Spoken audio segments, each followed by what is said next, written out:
Hey everyone, welcome back for another deep dive. Always exciting to be back. So you ready to get spooky? You know, I'm always up for a good ghost story.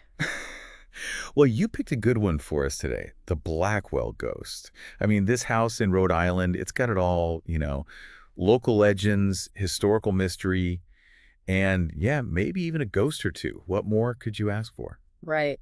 And you really send over a fascinating mix of sources for this one. Diaries, property records, newspaper clippings. It's like a historical treasure trove. It is, and that's what makes it so interesting, right? You've got this blend of history and the paranormal all tangled up together.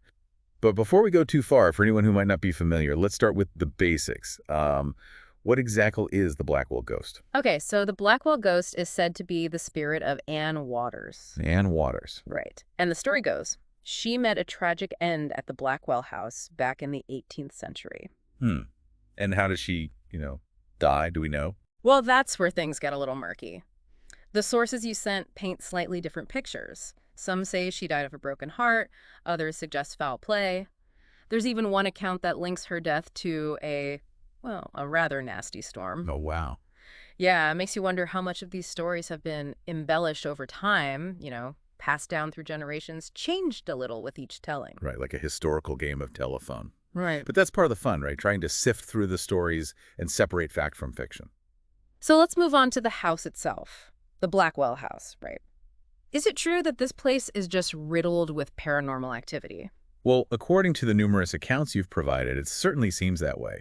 We're talking unexplained noises, objects moving on their own, sudden cold spots, you name it. Classic haunted house stuff. Okay, but be honest. Have you ever personally experienced anything like that? Like, have you ever been to a place and felt like something else was there? I've been to my fair share of allegedly haunted locations, and I've definitely had moments that, let's just say, I couldn't easily explain. Oh, like what? Once I was investigating an old theater, and I swear I heard someone whistling a tune from the stage, clear as day. But when I went to check, there was no one there. No way. That's creepy. It was. But that's the thing about these experiences. They're often subjective, open to interpretation, hard to prove definitively. That's true. But that doesn't make them any less fascinating. Absolutely. And that's what keeps us coming back for more. Okay, so back to the Blackwell House.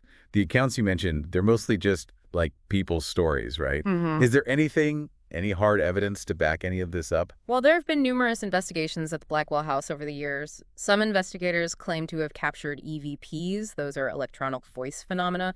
Like voices or sounds recorded that weren't audible at the time. I've heard of those. And there are also photographs showing unexplained anomalies, strange shadows, orbs of light.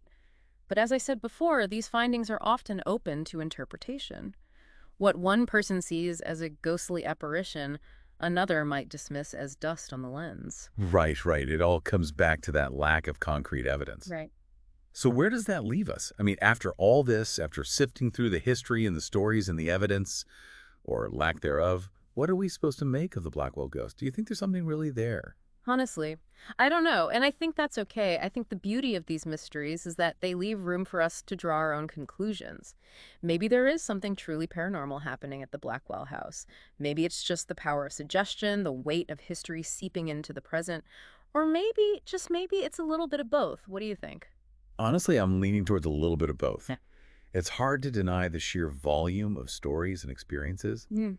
but like you said, the lack of hard evidence does make you wonder. Exactly. And that's what makes these legends so enduring, right?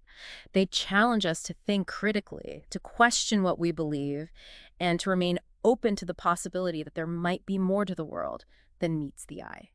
Well said. And that wraps up our deep dive into the Blackwell Ghost. Thanks for joining us for this journey into the heart of a historical mystery. It was a pleasure, as always. And hey, if you're ever in Bristol, Rhode Island, maybe take a walk past the Blackwell House and see if you feel anything, unusual. Just a thought. Just be sure to let us know if you do. Until next time. Happy haunting.